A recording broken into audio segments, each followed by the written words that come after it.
Glória a Deus, né?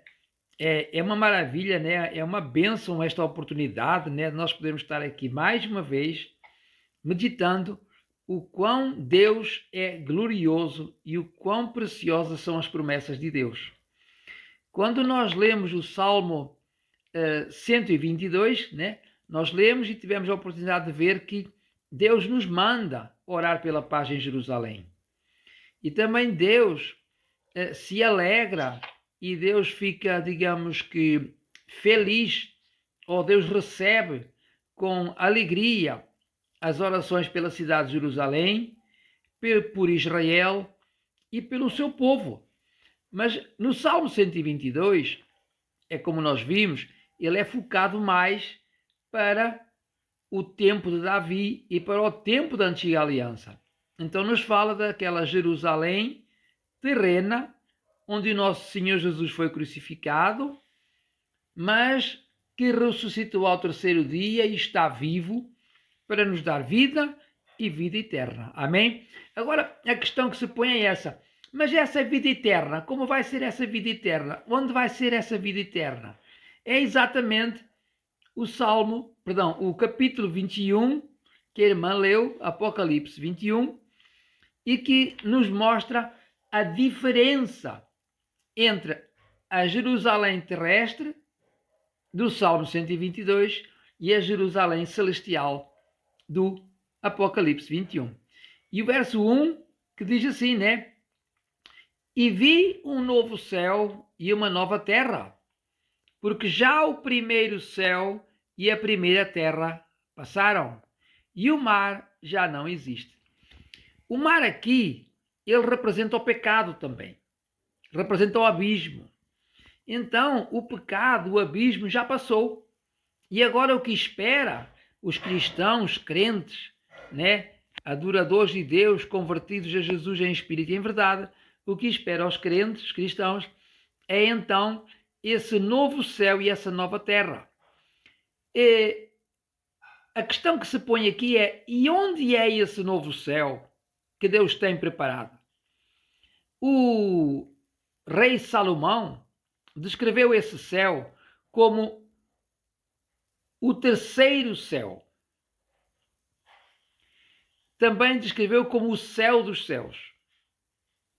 E o apóstolo Paulo afirma que foi arrebatado ao terceiro céu. Significa que essa nova Jerusalém celestial, ela é muito diferente daquela que nós temos aqui na Terra, daquela que está lá em Israel. Essa nova Jerusalém celestial, ela é um lugar de paz absoluto. Não vai ter mais aquelas guerras que a gente sempre vê, né? Muitos árabes tentando atacar Israel, destruir Jerusalém, muitos países, né, que odeiam Israel e que querem destruir Jerusalém. Também na própria cidade de Jerusalém tem muito pecado também, porque hoje em dia as pessoas estão cada uma fazendo aquilo que ela quer, não estão mais querendo ouvir a Deus, mas estão querendo fazer aquilo que eles querem. Então, na própria cidade se passam coisas que Deus não se agrada. Mas essa cidade é a cidade terrestre, lá em Jerusalém. Agora nós estamos falando aqui da Nova Jerusalém. Essa nova é uma cidade onde só existe perfeição. E se nós virmos o versículo 2, diz assim: E eu, João, o apóstolo João, vi a santa cidade, a nova Jerusalém, que de Deus descia do céu, adereçada como uma esposa, ataviada para seu marido. Aqui nós sabemos que marido é Jesus, a esposa é a igreja. Então, a esposa que é a igreja, que somos todos nós, todos os cristãos, verdadeiros adoradores do nosso Senhor Jesus, nós somos a esposa de Deus, a esposa de Jesus. Isto de uma forma poética. A gente sabe perfeitamente que são palavras que são faladas desta forma para que nós possamos compreender. Mas, literalmente é assim. É a Nova Jerusalém, a cidade celestial, que desce do céu preparada para receber a igreja. E como é que essa Nova Jerusalém está preparada para receber a igreja? Porque o nosso Senhor Jesus, que habita na Nova Jerusalém Celestial, Ele mesmo que é o marido, Ele mesmo que representa o cabeça da igreja, que é o cabeça da igreja, o nosso Senhor Jesus. Então, essa Nova Jerusalém, ela não tem mais as tribulações que tem aqui neste mundo. É um lugar de paz absoluta. E o verso 3 diz: E ouvi uma grande voz do céu que dizia: Eis aqui o tabernáculo de Deus, com os homens, pois com eles habitará, e eles serão o seu povo, e o mesmo Deus estará com eles e será seu Deus. Então, mais uma vez nós vimos que tem uma diferença muito grande entre as duas Jerusaléns. A primeira, que o tabernáculo, o templo já foi destruído. Como vocês sabem, né, meus amados irmãos, o templo de Jerusalém ele foi destruído no ano 70 pelos romanos. Então não tem mais templo. O que resta lá são o Muro das Lamentações e umas ruínas que estão debaixo daquela praça, a praça do Monte do Templo. Mas a Nova Jerusalém, esta que nós estamos vendo aqui, o tabernáculo é eterno. Porquê é que o tabernáculo é eterno? Porquê é que o templo é eterno?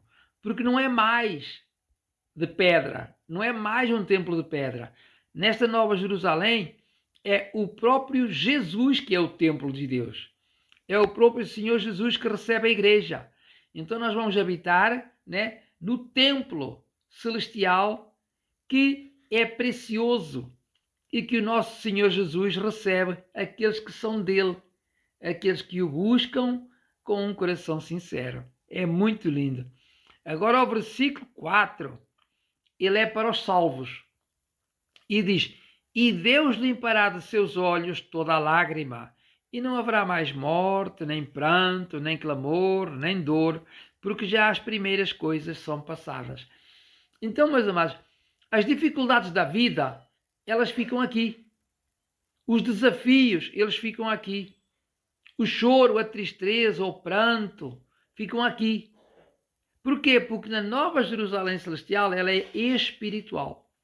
É uma Nova Jerusalém que é uma cidade espiritual. E nessa cidade, então, vai haver gozo. O que é gozo? É a alegria que enche o nosso coração. Regozijo. E o que é regozijo? É aquela satisfação interior do coração, sabendo que nós estamos lá nessa Nova Jerusalém e que somente iremos estar louvando a Deus, adorando a Deus, dizendo: Santo, Santo, Santo é o Senhor, o que era, o que é e o que há de vir. Que maravilha, né? Então ainda diz: porque já as primeiras coisas são passadas, ou seja, tudo que é sofrimento, tristeza, dor, agonia, melancolia, já passou. Lá é o lugar de paz. Por isso que essa Nova Jerusalém Celestial é para os salvos. Preparada para nós, para os salvos. E o versículo 6 diz: E disse-me mais: Está cumprido. Eu sou o Alfa e o Ômega, o princípio e o fim. E quem quer que tiver sede de graça, lhe darei da fonte da água viva. Então, o Senhor Jesus falou: está cumprido. Porque mesmo ele, quando estava na cruz, ele já havia cumprido, já havia levado sobre ele todas as transgressões do mundo, todos os pecados das pessoas. Então, ele falou: está consumado, ou seja, está cumprido. A lei foi cumprida, agora é pela graça. E os que andam na graça, os que andam no amor de Deus, esses mesmos vão estar então na presença do Senhor. E ele ainda diz: porque eu sou o Alfa e o Ômega, ou seja, o Alfa é o primeiro de todas as coisas e o Ômega é o último. O princípio e o fim, tudo começa por ele e tudo termina por ele. E quem tiver sede, venha a ele e beba. Porquê? Porque o nosso Senhor Jesus é a água da vida, é o pão da vida. Tudo é através dele e por ele. E sem ele, ninguém chega à Nova Jerusalém Celestial. Amém? Glória a Deus. Aí concluindo, e agora para alegrar também o vosso coração mais uma vez, amém? Para que possam permanecer firmes, como vocês têm estado firmes até hoje, e nós oramos sempre que os irmãos permaneçam firmes no Senhor. O verso 7, que diz: quem vencer herdará todas as coisas, e eu serei o seu Deus, e ele será meu filho. Que maravilha! Então, nós temos um Deus que se chama Jesus Cristo, e temos um Pai que se chama Deus, e todos nós que perseverarmos, nunca negarmos o nome do Senhor Jesus, mas continuarmos confessando que Jesus Cristo é o Filho de Deus, teremos vida com Ele e vida em abundância para toda a eternidade. Porque verdadeiramente Deus é amor. Verdadeiramente o Senhor Jesus, Ele ama aqueles que o buscam com um coração sincero. Amém? Isso é muito lindo. Então, que Deus abençoe a vida de cada um de vocês. Que Deus continue multiplicando as bênçãos e fortalecendo a fé de cada um para a glória de Deus, em nome do nosso Senhor Jesus Cristo de Nazaré. Amém e amém.